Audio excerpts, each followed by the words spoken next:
Hello, everyone. I'm super excited to sit down here with Megan Margeson and get to know you more. We haven't sat with you in a little while, and this is my first time, like I had said. So, let's get started. Tell us a little bit about yourself and what you've done and how you got your start in the motorcycle world for the people that don't know you. Sure. So I guess it starts from a pretty young age. I grew up in a motorcycle family. So both of my parents have been riding for all of my life. And I grew up riding on the back of their choppers and, helping my dad out in the garage building bikes and things. So we joke that I was brainwashed from a really young age and I really didn't have a choice to turn into anything other than what I am today. But yeah, my love for motorcycles started out pretty young. I grew up on dirt bikes, and as soon as I turned 18, I went and got my M1 so that I could ride on the street and been riding ever since. That's awesome. So I love that you say that your family mentioned that they brainwash you. And I think every family, every motorcycle family says the same thing or along the same lines because it is such a great cult, so to say, to be a part of. And obviously you have a lot of passion, and I've seen that online and how you present yourself with all your social media. And it's so wonderful seeing that, especially another woman who has such a love for motorcycles. And I align with that so heavily. So back in September, you took part in the cross country chase. Tell us about that experience because I had seen what you posted. It seems like such a gnarly experience, lots of highs and lows, I'm sure. And just tell us everything about that. What made you sign up for this challenge? Yeah, I guess I'll kind of start from the beginning, Yeah. which kind of goes back to my family and I. We take cross country motorcycle trips every summer, and I ride a Panhead. I have a 1964 Panhead Chopper. That's my baby. My dad built it. It took about 6.5 years to build it, and been riding it for a few years now. But so I thought I knew what I was getting myself into because I do long distance vintage motorcycle trips. Mhm. So I was like, okay, this isn't going to be a whole lot different than what I am already accustomed to doing and love doing. And so when someone told me about this program, it's the Love of Motorcycles program. And what it is they're trying to get younger individuals involved in the world of vintage motorcycles. And so they sponsored four of us, I believe it's under the age of 35, Mhm. um, by providing us with a bike that qualifies because mine actually doesn't qualify. It's too new. It had to be a pre 1960 motorcycle. And so they provide you with the bike and then they pay for a majority of the fees associated with participating.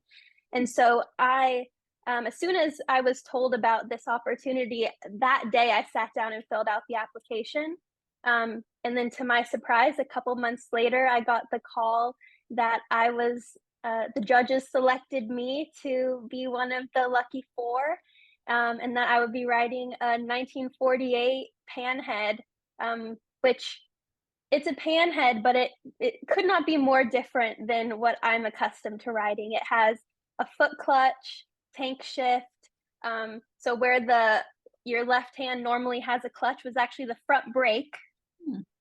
So that actually, of all things, made me the most nervous because you over the years you get muscle memory, and so in that like oh shoot panic situation of I need to stop quickly, I didn't want to end up grabbing a handful of that front brake instead of the clutch. Yeah, of course. um, so there were a few things that I had to get used to before even the trip was not even the thing I was most nervous about. It's I'm on someone else's motorcycle and it was a beautiful, freshly restored. It only had 400 miles on it when I got it. And so there were a lot of things that I knew were going to add to the challenge of this not just being some normal cross country trip that I'm used to partaking in. Um, and so I was nervous. I quite frankly, I was terrified before I headed to Springfield. And the bike met me there after I had it for a little bit at my house just to kind of get used to it a little bit, but I didn't put more than a couple hundred miles on it. So before Springfield, I think it maybe got to 600 miles, which if you're riding a vintage motorcycle, that is not enough for a break-in to ride it across the country. And I found that out. I was reminded of why that's not a good idea. But yeah, so I got to Springfield and I met the 100 other riders there, which was very overwhelming. I didn't really know anybody. I just showed up and was like, well, hopefully I make some friends along this journey. Well, that's Um, awesome. yeah, and I did. But yeah, so I showed up and I was overwhelmed with the sense of community that was there and how much they wanted to just embrace everybody. And I would day one, I had people coming up to me, we're here to help you, don't worry, don't be nervous, which calmed me down a lot, but I was still very nervous. um, um, and then there's also the added point of part of this endurance race across the country is navigation. Mm, So each of the bikes, we don't get to strap our cell phones to the handlebars and follow along what GPS is saying. We had these devices as a little box that was mounted onto the handlebar, and every morning before we left, we had to go pick up our new course instructions for the day, which is about a 10-foot long piece of paper with about 100 different directions on it. And it would feed into this device that we would have to scroll through all day. And it was turn after turn because we had to stay off of the main highways for them as much as possible because a lot of these older bikes can't keep up on the highway. So it's actually more dangerous for us to be on the highway than just on the side roads. Um, and so the trip was Route 66. I feel like I'm jumping all over the place, so stop me if I'm okay. Um, so we started in Springfield, Illinois, and part of that purpose was they didn't want us starting in Chicago in the mess of downtown, which I'm grateful for. That would have stressed me out even more. So very grateful we started a little bit outside of there. So we started in Springfield, and I remember taking off that morning and my anxiety was through the roof. I was so anxious. I was like, I don't know if I can do this. mm, There's so much going on. I'm trying to navigate using a foot clutch, trying to just navigate and make sure I don't get lost. Because we can't, even if you make a wrong turn, you can't pull out your phone and find out where to go. You have to figure it out. Otherwise, like that's an immediate disqualification if you take out your phone. huh. Okay. Yeah, so I'm just thinking this whole time, man, and then what if something happens to the bike and I'm on the side of the road and I'm on a road I wasn't even supposed to be on, so no one finds me. This was all that was going through my head pulling out of that parking lot in Springfield. But I actually ended up being really good at navigating. So Sure. that ended up not being as much of a stressful situation. I caught on to that scrolly box pretty quickly. Um, and then the foot clutch, I'd say by day two, it was as if I've been doing it forever. Okay. I Yeah. So as far as that went, as time went on, and I just kind of got used to navigating and riding this new to me bike, um, those anxieties subsided. Um, Okay, that's but great. then came along the mechanical issues. Right, which I that would lead us to my next question because you're a chopper girl at heart and you also completed this challenge on an old panhead. I'm sure you've heard the phrase, chrome won't get you home many times because that's just the go-to phrase for something like that. So, were you doing any wrenching on your bike? And talk to me about the troubleshooting because you briefly mentioned that there was a lot. So, you had a lot to overcome. So, let's talk about that. So my first issue happened 40 miles past the starting line. Oh my God. I'm going down Route 66. We're in the middle of just rural America. It's beautiful, it's just a nice side road. I'm cruising and all of a sudden the bike just turns off. Mm. And I'm like, well, this is great. Right. So thankfully, there was a guy that was kind of riding with me. And so I motioned to him like I'm pulling over. Mhm. So I pulled over And I'm like, man, what the heck? It didn't give me any notice that there was anything. Usually you can like listen for something's happening, right? But it just turned off. And I was like, it almost felt like it ran out of gas. But I know that I had a full tank of gas this morning. I should be able to go like 100 miles. We've been 40. Mhm. And so I at first, you just kind of get off, and I'm looking at the bike, like, why did it feel like I ran out of gas? So I unscrew the gas caps, and it's a split tank, but they feed into each other. Mm. And it had only pulled gas from one tank. So one side was completely empty, and one side was completely to the top full. And I was like, what the heck? There must be something caught. Why isn't it feeding? But then I'm sitting there, and all of a sudden I watch the gas levels start to balance out between the tanks. And I'm Slow. like, okay, yeah. So I was like, okay, it was just vapor lock, like fluke, it happens sometimes, whatever. Screw the caps back on. I go to kick it and realize I'm missing half of my kicker pedal. Oh man. Yeah. Which I could still kick it. It wasn't the end of the world, but I was like, well, this is a great start, 40 miles in. But I kick it, it starts up right away. And I continue down the road. And I don't have much of an issue the rest of the day until I get gas again, and then another 40 miles, the bike turns off Oh. again. So at this point, I was like, I have an idea of what's happening. Unscrew the gas caps, same thing. So I'm like, okay, there's something wrong with the venting and the caps. So now I just figure, okay, I don't have time to deal with this right now and try to clean the caps out. So from now on, once I go about 30 miles, while I'm riding, I'm just going to unscrew a cap and let it vent, and then screw it back on, so I don't have to keep stopping. Right. Which ended up working. So I did that. Now come day 2, I start experiencing some issues with the clutch. And this, it started off with me feeling like I just needed an adjustment. And so we did a clutch adjustment, and this was not that far into day 2. I felt like I had to stop at one point and give it a clutch adjustment. And then again later in the day, I was like, why do I already need another clutch adjustment? And I'm used to, like, with my Panhead, I could usually go a few days into the trip, and then I start feeling like, oh, I could probably give an adjustment, but not 2 in one day, Mhm. So something I was cluing into, something is not right with the clutch, that I'm already needing to adjust it again. And then it persisted, and so finally I called.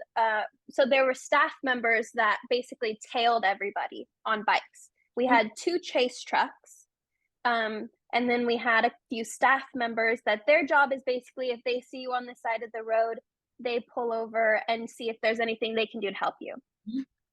I got to know the staff members very well on this trip. Okay.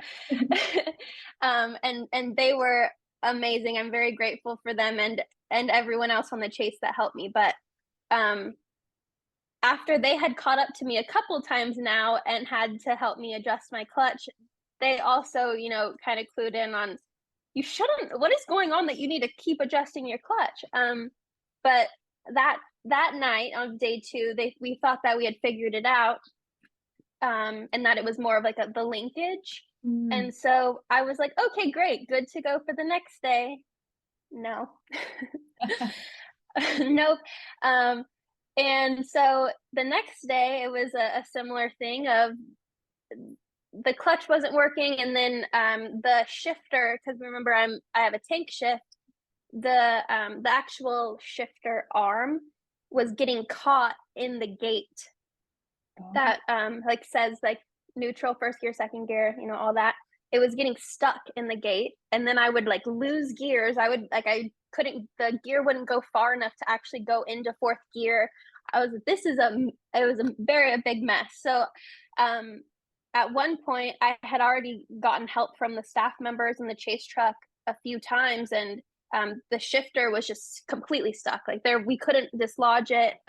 We tried to adjust the clutch, and one of the staff members, so that he could feel what I was experiencing, took it around the block and came back, and just in the time he went around the block, the clutch was already messed up again. Okay. And so at that point, they were like, it's not safe for you to keep riding, which I agree. It was very dangerous. We were in the middle of a terrible traffic construction, and I was changing gears, or I was trying to change gears. And so they ended up putting me on the trailer that day, which was really sad. So there is a point system to this. It is a competition. And so you get 1 point for every mile that you complete that day. And I had only made it halfway through the day before getting on the trailer. So I had lost out on about 131 points, I believe, that day. And so that was kind of, and for me, I just wanted to complete every mile. It wasn't so much about the points. So that was kind of a bummer. But at that point, I just wanted to figure out what the heck was wrong with this clutch, because it was giving me so much trouble. So we got back to the hotel that we were staying at, and a guy helped me. I was like, we just need to pull this whole clutch apart, because obviously adjusting it is not doing the job. So we take the whole clutch apart, and that's when we see that the friction plate around the clutch hub, it looks just like a belt basically around the outside of the clutch, was just in fragments. And then the clutch itself should be able to move, and it was so tight. I needed a whole new clutch hub. And it was about 8 o'clock at night by the time we figured this out. And we were in Elk City, Oklahoma. There were not an abundance of motorcycle shops around, let alone none of them were open at 8 o'clock at night. And the way that it works is 8 o'clock the next morning, the green flag was go, and everyone was leaving with or without me. Right. And so, I felt very defeated at this point, because I needed a new clutch hub. There was not one available anywhere nearby. I was calling people. I posted on Instagram on SOS. Does anyone happen to know anyone in Elk City with a clutch hub? And no one had anything. And so at this point, I was like, I think I'm going home. I'm going home from Elk City, and this is a huge bummer. I had all the parts that we had taken off in a cardboard box. And at this point, it was probably like 11 o'clock at night, and everyone was like, go to sleep. Like, there's nothing you can do at this point. Like, sitting here staring at the bike is not going to do anything. Like, go to bed.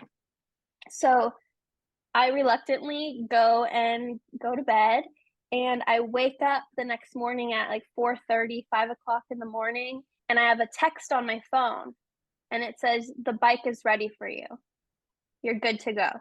Wow. Angels Yeah. working tonight? Yeah, and I just responded, what? What are you talking about? I throw everything into my bag, and I run downstairs, and the bike is completely put back together and sitting in the parking lot as if nothing happened. And so I find the staff member that texted me, and I was like, what happened? I'm so confused. And he said that, so someone had broken down yesterday, and had a 1948 Panhead and had to go home. Like, his bike was done.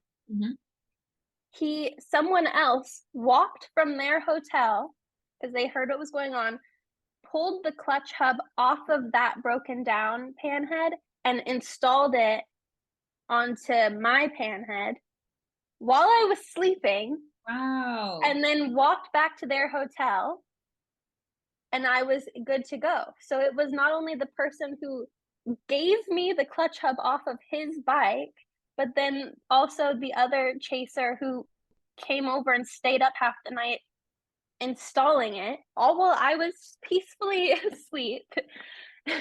Wow, that's incredible. Someone was watching you and wanted you to get to the finish line. That's incredible. That's a really, really great additive to that story. I mean, you deserved it, and someone saw that. That's amazing.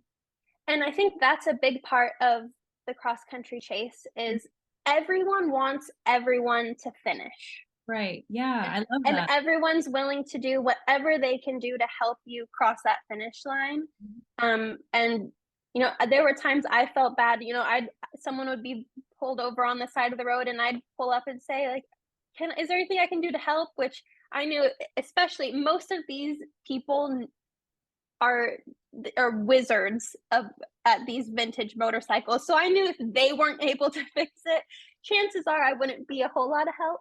But I still need to check and make sure they're okay. But no, I am so grateful to all the help I received along the way, for sure.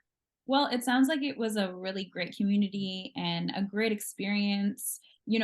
So many highs and lows, but I think that just made that experience really great for you. And I want to ask, what is something that you learned from this whole experience that will stick with you for life? I think my biggest takeaway, and I was actually telling my dad this. So all of my long distance chopper, panhead trips have been with my dad. Mhm. Like, the farthest I've gone without him was, like, with my mom, and we'd go to, like, Babes Ride Out or something, like, not we weren't riding to Canada without him, but my dad knows our bikes inside and out, and so I rely heavily on him when we're on these trips. If something happens with my bike, I've become fairly good at diagnosing what's wrong, Mhm. um, and I could say, "Okay, I think, we'll pull over," and I'm like, I think it's something with my push rod," but it's my dad who is then, mechanically minded enough to really be able to fix it. And Mhm. I learn every time we break down, I'm learning. Um, but what this trip provided me, and really what I was hoping it would provide me with, was the motivation to really make sure that I'm learning as much as I can, so that when I'm on the side of the road, I can just rely on myself. Mhm. And you can't ride these old bikes and not know how to work on them. Mhm. You're just gonna end up on a tow truck, um, which is fine, but you're not gonna get very far, and I wouldn't have gotten very far without the help of everyone on the chase, or with my dad's help. And so it's really given me the motivation to continue to learn more, so that eventually I'm the one helping other people. That's Okay, the goal. I love that, and I can totally align with that because I've always relied on my dad to fix my bike or fix anything really, and I'm kind of at a point now. I'm like, frig, I gotta learn this myself. So you don't have to rely on anybody, and I think Mhm. that's a great takeaway because in life we should be constantly learning. And I love that you're totally understanding that after this trip, and you can take that farther down the road. And I think too, with my next question, what you were just saying to me, what is a recommendation then? One recommendation you would give to someone who wants to be a part of this chase. I mean, you learned that for yourself. What's something then you can recommend, whether it's that or something else that you have learned that you would recommend for someone? I think, of course, having knowledge on the bike is what's going to help you get to the finish line, for sure. The people there are going to help you, but it's also not their job to help you. Like, you should you should be able to get where you're going without relying on everyone else there. Um, and then the second thing I would say is attitude. Mhm. You know, riding these old bikes has taught me patience beyond understanding. Right. And I get that comment a lot, like, how do you keep such a good attitude? You're on the side of the road and it's pouring rain and you don't have any water and you're still smiling, and Thanks, baby. yeah, I always have the same answer. I just look at it as part of the adventure. You Mhm. know, these old bikes are only going to add to the adventure. You're going to meet more people because of them. I can't tell you how many friends I've made because I was broken down. I bet. um, and that's just part of it. So having a good attitude and staying patient and continuing to learn are the big things. I love that. I love that so much. And obviously, you have a very adventurous spirit, even putting yourself up to that challenge. And I know you had mentioned before you do a lot of cross country road trips with your family. So yeah, that's I think a great. I think that's just such a great additive for any motorcycle adventure person, just always wanting to go see more places. So from all your adventures you've gone on the bikes, where is one place you would instantly recommend to someone if they were to ask you? So the one place that my family continues to return to is a place called Toad Rock Motorcycle Campground. Okay. It's in British Columbia, Canada. I'm Canadian. Um, So I love that oh, you say Canada. yeah, That's so we try to get to Canada every summer. It's our favorite place to ride. And specifically when we're there, we make it a point to spend a couple of days at Toad Rock. amazing. Basically, I don't know if you've heard of Toad Rock, I have but not. I have not ridden okay, out great. in the West Coast, so that is on my list. But please tell us more about this place, this beautiful country of Canada. Yeah, so it's on Kootenay Lake, Okay, and basically what it is, it started out as this couple who owned this beautiful piece of property, and they ride, and their friends would want to stop in and visit them as they were riding through town, and they wanted to give them somewhere to stay, and so they like got an old VW bus, and it didn't run, but they just took it and converted it into like a little cabin essentially. mhm. And then more people wanted to come, and so they got a whole school bus and converted the school bus, and then more people wanted to come, and eventually it just turned into a motorcycle campground. And the concept of it is that you can show up just yourself on your bike and have everything you need there. So you'll have a place to sleep. If you need a sleeping bag, they'll give you a sleeping bag to use. There's bathrooms. If you're hungry, then the lady that runs the place, she makes fresh lasagna and puts it in Tupperwares in the fridge. And there's beers in the fridge and water bottles. And it's all honor system. So there's just little soup cans around. And if you take some lasagna, put a few bucks in the soup can, and that's just how the whole place runs. And Love there's a pavilion there, and in the evenings, everyone that's camping there just goes and hangs out in the pavilion. And there's instruments, and people will sing songs, and you get to meet people from all over the place. We've met people from all over the world that have been in that pavilion. it. And you just share stories and enjoy the evening together, and it's just a great vibe, and we love it there. Okay, I'm adding that to my bucket list now. That's awesome, and I'm so happy to hear it's from my homeland. So Yeah.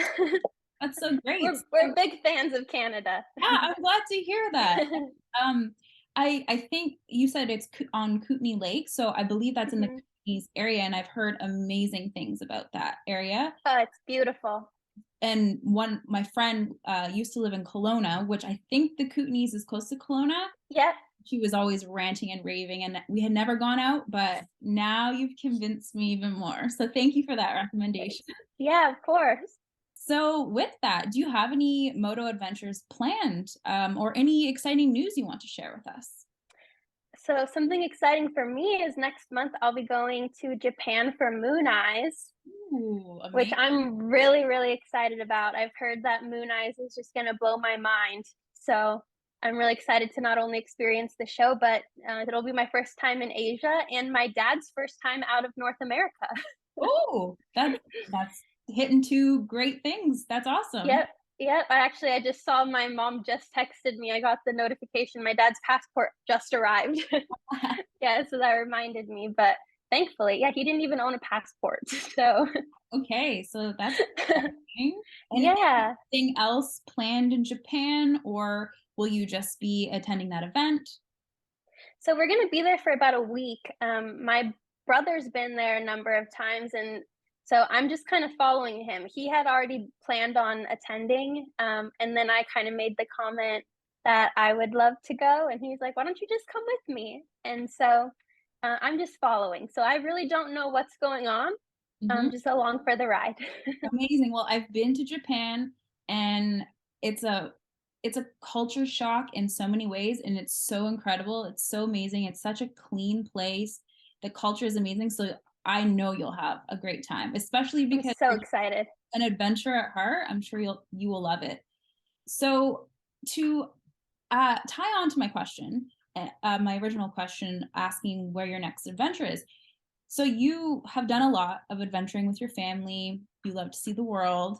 And anytime on any of these moto adventures, have you ever gone down on the road? And if you have, what did you learn from it? So the only time I've actually gone down, I was riding on the back of my mom's bike.